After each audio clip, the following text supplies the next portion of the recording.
Previdência em Foco. Tudo sobre direito previdenciário e trabalhista. Com a doutora Juliane Penteado. Você por dentro dos seus direitos e deveres. Doutora Juliane Penteado já está com a gente aqui na linha e ela fala hoje sobre a data de ingresso no serviço público e os seus impactos na aposentadoria. Boa tarde, doutora Juliane. Tudo bem? Boa tarde, Og. Boa tarde a todas e todos que estão nos ouvindo nesse momento. Bacana. O que exatamente significa essa data de ingresso no serviço público? E por que ela é tão determinante, né, para definir a regra de aposentadoria do servidor público? A data de ingresso, ela é a data que marca o início do servidor público na legislação que ele vai pertencer. Quando a gente fala de servidor público, nós estamos falando daquelas pessoas que têm um vínculo efetivo, aquelas pessoas que fizeram um concurso público e ingressaram em um estatuto específico daquele ente. Por exemplo, se ele é do município de Campo Grande, ele vai estar vinculado à legislação do município para os servidores de Campo Grande. Estado de Mato Grosso do Sul, ele vai estar ligado às regras de legislação de aposentadoria do estado, e se for federal, assim também. Aí a gente tem as fundações, algumas autarquias que também têm legislações específicas. Então é sempre importante saber qual é a data desse ingresso. A data desse ingresso é a data da posse. Então, não é necessariamente quando ele foi nomeado. É a data em que ele tomou posse naquele cargo para o qual ele prestou um concurso. Ali, a partir dali, determina esse marco inicial da vida funcional do servidor. Tá. E quais são os principais direitos que o servidor pode perder, por exemplo, né, quando o RPPS ignora essa data, especialmente em relação à integralidade, à paridade e às regras aí de transição?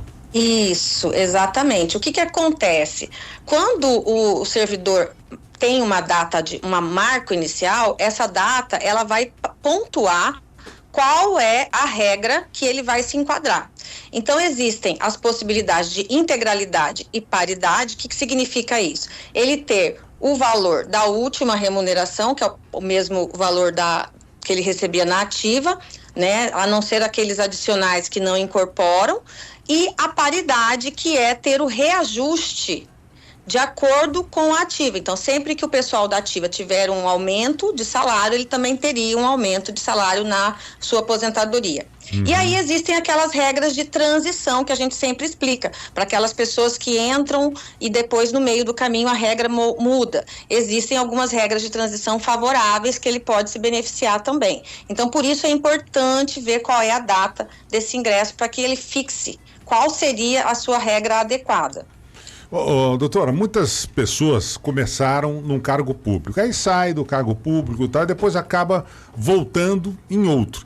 Esse primeiro vínculo conta também? Como é que funciona o reconhecimento da continuidade no serviço público? Isso aí é uma situação que muita gente não sabe e que acaba não se preocupando com aquele vínculo, aquele cargo público anterior, e às vezes vai muito na orientação que é dada no próprio RH, de onde ele está no momento, e nem sempre tem um conhecimento amplo. Às vezes a pessoa que também está no RH segue aquela normativa interna, aquela postura de dar orientação que é feita a todos em geral. Mas o servidor que tem um quadro como esse, que tem uma situação como essa, ele pode buscar a orientação adequada para ver o reconhecimento desse vínculo anterior e buscar a continuidade do serviço, ou seja, é o que se chama muito, vulgarmente, como a quebra do vínculo do serviço público, não? Então ele estava em um vínculo, às vezes municipal, e depois ele foi para um federal, por exemplo. Então, esse vínculo anterior, ele tem que ser computado para a data de ingresso. E dependendo da data, é esse marco que vai fazer com que ele tenha ou não melhores regras de aposentadoria. Entendi. E agora, por exemplo, por que o marco lá de 31/12, de lá de 2013, é tão importante? O que muda, né, para quem teve o primeiro vínculo antes desse período, dessa data? E é exatamente a última reforma que nós tivemos em 2019, Se a gente observar ao longo do tempo histórico das reformas, nós tivemos lá em 2003 uma que foi a primeira que impactou de maneira mais efetiva nos servidores públicos. Lá em 2003 é que mudou essa regra da paridade e integralidade, passando a estabelecer a média aritmética dos maiores salários para os servidores públicos. Só que a diferença é que a média de salários para os servidores públicos não segue o teto do INSS. Então, se a pessoa tinha valores maiores que o teto, ele teria a média daqueles valores, daquela remuneração. E isso vinha até a reforma de 2019.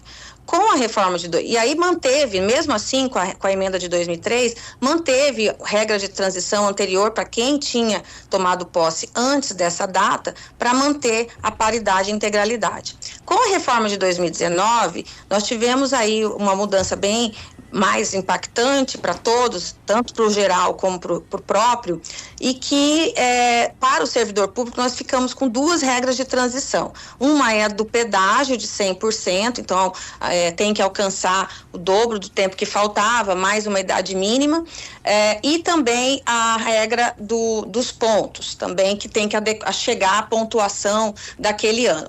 Mas o que importa? Ambas as regras, elas dão ao servidor a possibilidade de, quando ele ingressou antes de 2003, ele poderá ter acesso à integralidade e paridade. Existem outros requisitos também, mas eu não vou entrar muito nisso, porque senão a gente confunde quem está ouvindo. Mas o importante é saber se um servidor que está com a sua aposentadoria ainda a ser definida, que ele observe se ele tinha algum vínculo anterior e se está sendo observado isso na sua ficha funcional.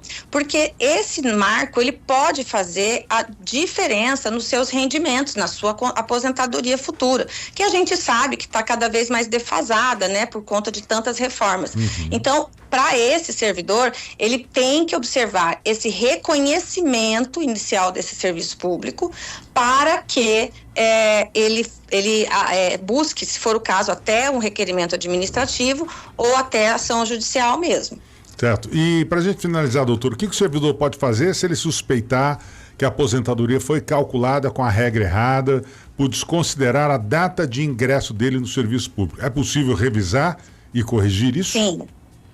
Até para quem já aposentou também, tá? Mesmo quem já tem aposentado, alguém está ouvindo e falando assim, puxa, mas agora eu já pedi a minha aposentadoria. Primeiro, não deixa passar de 5 anos sem analisar, porque senão ele vai ter uma prescrição aí. Mas observar, buscar o processo de aposentadoria na integralidade, então pedir cópia, ou se for o caso em PDF mesmo, tá? Física ou em PDF, tem que buscar isso. Averiguar, né, qual é esse vínculo anterior que não foi observado, e muitas vezes é dentro do próprio ente, tá? Às vezes é no estado, mas, por exemplo, são lugares diferentes que ele trabalhou, ou até mesmo federal, mas são institutos diferentes, né? Então, ele tem que buscar também no lugar onde ele trabalhou antes a ficha financeira e funcional completa. Isso é direito do servidor, todo RH tem que entregar. Aí, apresentando toda essa documentação, ele precisaria fazer realmente um pedido de recálculo, de revisão disso, mas é claro, tem que buscar a fundamentação correta com o profissional. Não façam isso sozinhos, não, porque isso é um trabalho técnico. Então, mesmo que seja um requerimento administrativo, a não ser que o servidor tenha conteúdo técnico para isso, é importante que ele busque um profissional da área. Então, tem que fazer primeiro esse requerimento, até para estancar qualquer perda de prazo para essa finalidade. E na grande maioria das vezes, o caminho é uma ação judicial mesmo, tá? A não ser em casos muito específicos que na via administrativa você consegue resolver. A grande maioria é ação judicial mesmo, para que você tenha esse reconhecimento definido, e aí sim a revisão da sua aposentadoria, ou até mesmo para pedir a aposentadoria em si. Tá joia.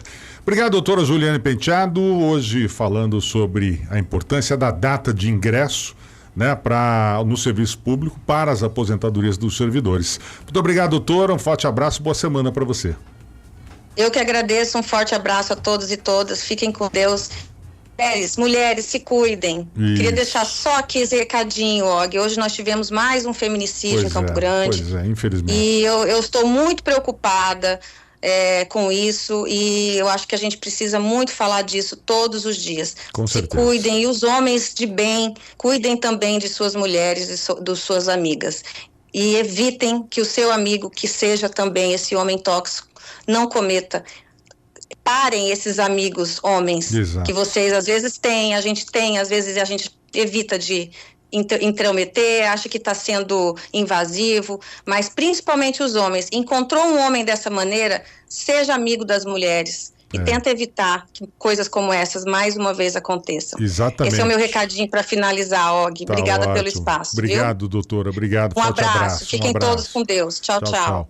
Hoje em dia, do jeito que a coisa anda, acabou aquele velho ditado de que briga de marido e mulher não se mete a colher. A gente tem que meter a colher, sim, e muitas vezes meter a colher na cara do sujeito que está provocando, sabe, essa violência toda. Tem que meter a colher assim, não pode deixar a mulher sofrer essa violência que vem sofrendo ultimamente, que tem crescido cada vez mais. Tem que meter a colher, tem que meter a enxada, tem que meter a foice no meio, para poder impedir que mais uma mulher seja agredida, atacada e perca a vida, né, por causa de uma violência de um homem qualquer. Previdência em Foco. Tudo sobre direito previdenciário e trabalhista. Com a doutora Juliane Penteado. Você por dentro dos seus direitos e deveres.